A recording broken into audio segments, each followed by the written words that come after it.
حي على الفلاح.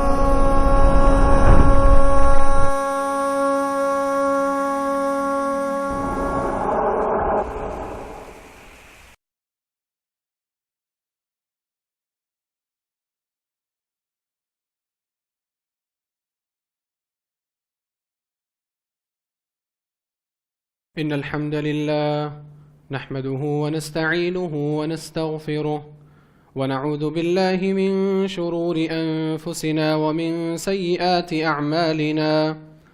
من يهده الله فلا مضل له ومن يضلله فلا هادي له، وأشهد أن لا إله إلا الله وحده لا شريك له، وأشهد أن محمدا عبده ورسوله صلى الله عليه وسلم. أعوذ بالله من الشيطان الرجيم. يا أيها الذين آمنوا اتقوا الله حق تقاته ولا تموتن إلا وأنتم مسلمون. يا أيها الناس اتقوا ربكم الذي خلقكم من نفس واحدة وخلق منها زوجها وبث منهما رجالا كثيرا ونساء، واتقوا الله الذي تساءلون به والأرحام إن الله كان عليكم رقيبا. يا أيها الذين آمنوا اتقوا الله وقولوا قولا سديدا يصلح لكم أعمالكم ويغفر لكم ذنوبكم، ومن يطع الله ورسوله فقد فاز فوزا عظيما. أما بعد، فإن خير الحديث كتاب الله، وأحسن الهدى هدى محمد صلى الله عليه وسلم، وشر الأمور محدثاتها، وكل محدثة بدعة، وكل بدعة ضلالة، وكل ضلالة في النار. أعوذ بالله السميع العليم من الشيطان الرجيم من همزه ونفخه ونفثه. بسم الله الرحمن الرحيم. واعبد ربك حتى يأتيك اليقين. رب اشرح لي صدري ويسر لي أمري واحلل عقدة من لساني يفقه قولي. سبحانك لا علم لنا إلا ما علمتنا إنك أنت العليم الحكيم. رب يسر ولا تعسر وتمم بالخير، وبك نستعين يا فتاح رب زدني علما.